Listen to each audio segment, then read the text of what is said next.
Breath of the Wild is the best game Nintendo's ever made, and here's why. Good evening and welcome to this disappointment of a video. Today I will be talking to you about Breath of the Wild and the immersive world of Hyrule.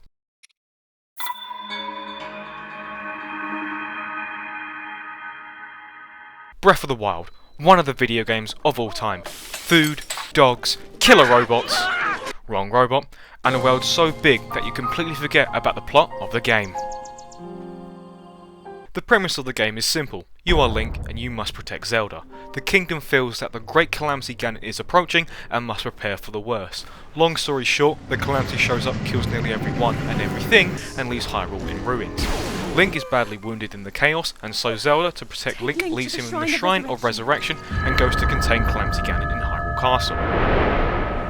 And here we are. You play as this boy, this skinny, naked boy. He wakes up in a puddle of strange liquid. Come. He then starts hearing voices, is then given his very own iPad, comes out of his room after 100 years, and the very first thing he does is pick up a stick to do one simple thing. To assault the local population. But before you start attacking these blue shits and picking up random mushrooms, this old man right here wants to talk with you. He doesn't know who you are. Or does he? You then walk off to go and destroy the enemies that seem to not like you.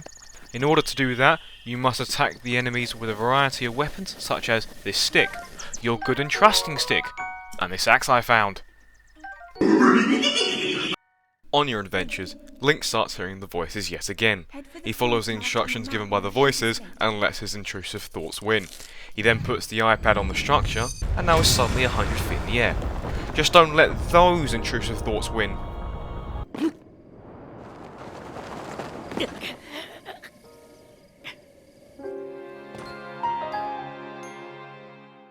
The first game over, of many to come.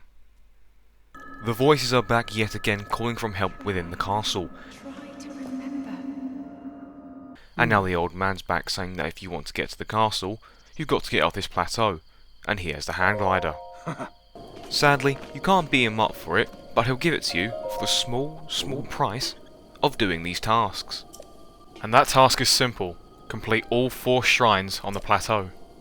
In each of these 4 shrines you are given an ability. Magnesis, which allows you to move metal objects. Remote bombs, which are very handy.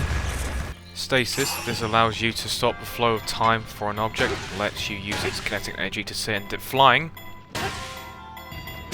And finally, Cryonis, which allows you to create a pillar of ice from water. 1 whole hour later, and all 4 shrines are completed. And with that, he finally gives you the hang glider. Oh, and he's also the last king of Hyrule. Now I did not see that coming. With his kingdom now laid in ruins, he gives you one ultimate mission: destroy Ganon and save Hyrule.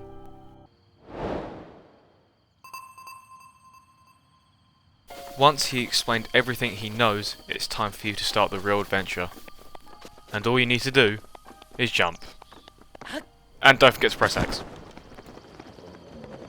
Now, if you wanted to, you could go straight to the castle, but you probably won't make it that far. So the best thing to do is to get stronger, and the only way to do that is to procrastinate and to forget about the end of the world just so you can be a contestant on Hell's Kitchen. To give yourself the best chance at beating the final boss, you're going to need some help, and the only things that are going to help you are the Divine Beasts. And to get the help of the Divine Beasts, you're going to need some help from the locals. First, we have these talking birds. These big boys. Then we have these seamen. And these big, strong, independent women. But to get their help, you're going to need to buff up, because it will not be fun sending Link into the frozen tundra in just his underwear. As these 4 local groups of people are in 4 different corners of the world. And so, the only way to get stronger is to simply explore this stunning open world. The best way of getting Link from this beta male to your typical gym rat is simple. You need to get faster and you need more health, and the only way to get those upgrades is to stumble across more shrines. In each shrine there will be a task you need to complete, like the previous ones we've done before. These will either be puzzles to solve, which could take up to an hour if you have a very small brain such as myself. Then we have fighting shrines, in which Link will fight either against moderate, minor, or major tests of strength. against his tiny little guardian. But do not judge a book by its cover, as this little thing right here will fuck you up.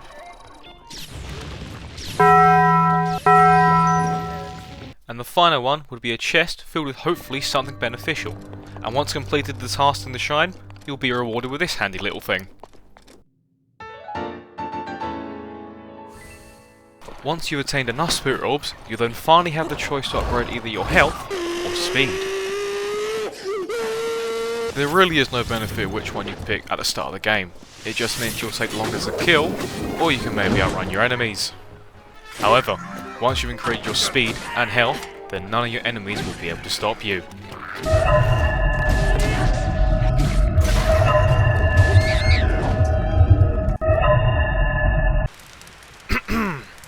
Anyway, other means of getting stronger is to upgrade your armour and clothing.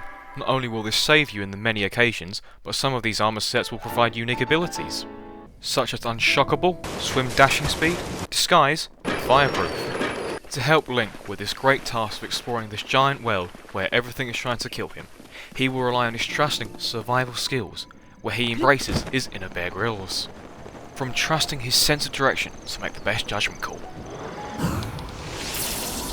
Ah, shit. To picking apples from a tree, to peacefully fishing, to hunting the wildlife in Hyrule in a vicious circle of life process.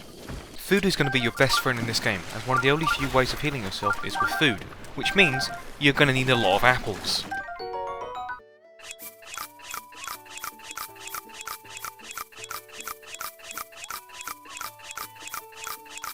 Now that you've collected enough food items, it looks like you can now transform into the great chef that is Mr. Ramsay. All you need to do is cook these items together to create a meal. This meal could also have benefits such as heat or cold resistance, to stamina and health buffs, all the way to... The fuck is that? Isn't that how COVID started? So, it benefits you to be a bit creative with your meals, because we both know you're not going to be this creative with your next home cooked meal. And, whatever you do not eat that thing because you're not actually Bear Grylls. The world of Hyrule is very, very big, and there's only a few handful of things that can help you conquer this massive world. Do you remember that tower at the start? No, not that tower. These towers have a very important purpose. Once you've activated the tower, it will reveal a portion of the map. Not only that, you'll be able to teleport to them freely throughout the world. There are multiple towers on the map, so if you see one in the distance, go and activate it. In each part of the world there is different biomes that affect your gameplay, such as hostile enemies or temperature. The heat, the cold, the sun, and water will kill Link if he doesn't wear the right protection. Wearing the right armour will allow Link to roam these different biomes without dying every 10 seconds.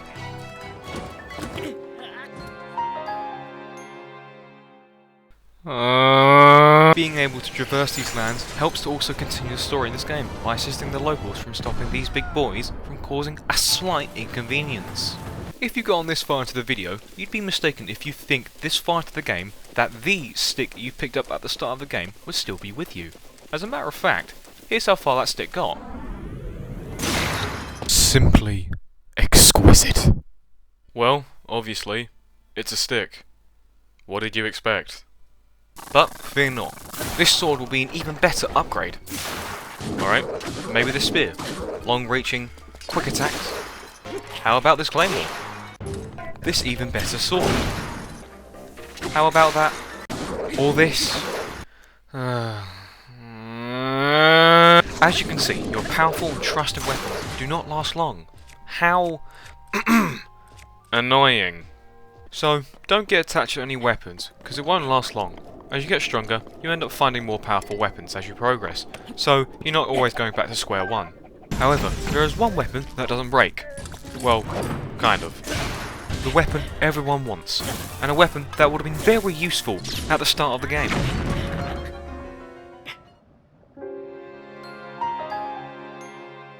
The Master Sword. Now this bad boy really packs a punch.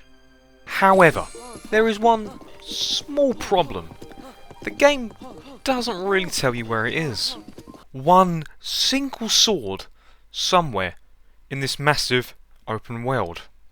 Well, the game kind of already does tell you where it is. It's not very helpful though. The leaders of the 4 tribes give small hints as to where the Master Sword could be, but it's still pretty vague. To be more specific, it's in the middle of this forest. But to get to the middle of this forest, you've got to follow the light from a fire. Or you can be a complete dipshit and just wander where you like. You won't get far though. Once you have finally made your way through the mist and into the centre of the forest, you can now lay your eyes upon the best weapon in the game.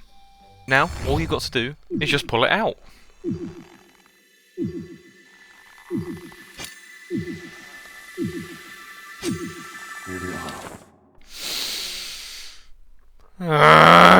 So, as you can see, if you don't have enough hearts, you don't get the sword. So, what now? Piss off and do something else and completely forget about this until the very last point of the game. What a great use of time. Now you've wasted your time and you don't even have the sword. I guess there's one thing left to do now. Stop getting sidetracked by all these quests and finish the story. On your adventures whilst trying to locate more shrines, you might as well tie up loose ends with the story. It's clearly obvious by now that Link has obviously lost his memories and all the events that led up to the Calamity. However, thanks to key characters in the story and Princess Zelda taking photos of specific parts of the world, Link has slowly but surely, during his adventure, regained his memories. Now, after several hours and obtaining enough spirit orbs, you finally have enough to upgrade your health. Ah, now we're back, in the middle of the forest. After many days of traversing this world and freeing the Divine Beast and the spirits of your former allies, and finally obtaining all of Link's lost memories, all that is left is the sword that seals the darkness.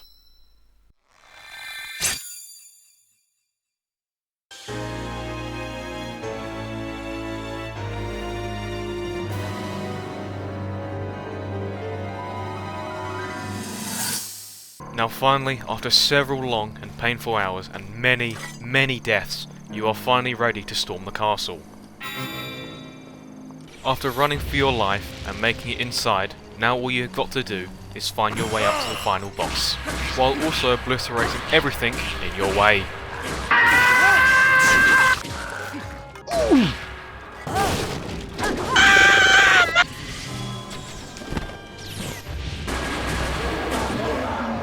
300 dead mobs and 2 hours later. You have finally reached the top of the castle.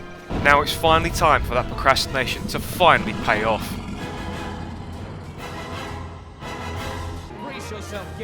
The birds, the seamen, the big boys, the women,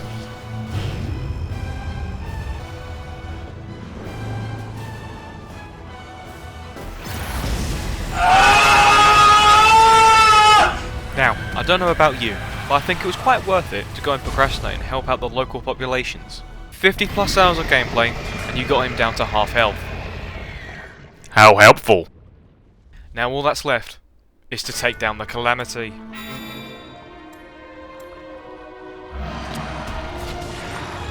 This boss battle is simple. All you need to do is simply decrease his health. However, I've been playing on Master Mode this entire walkthrough, which means he regenerates his health. Why?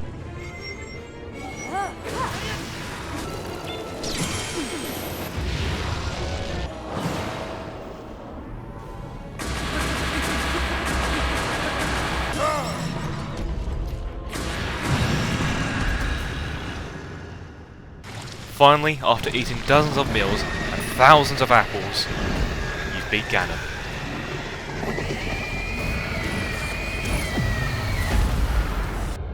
Oh wait.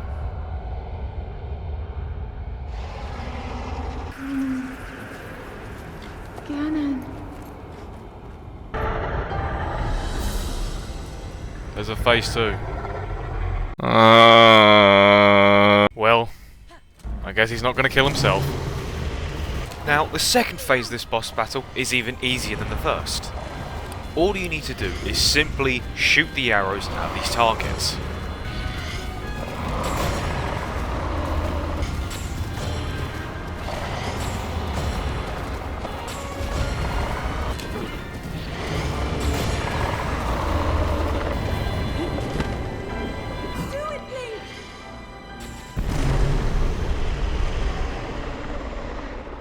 And that's about it. So, that's it. Breath of the Wild. One of the best games on the Switch. There's a lot of things that I missed out, but this video is already too long already. So, if you own a Switch and don't have this game, go and pick it up. You will not be disappointed.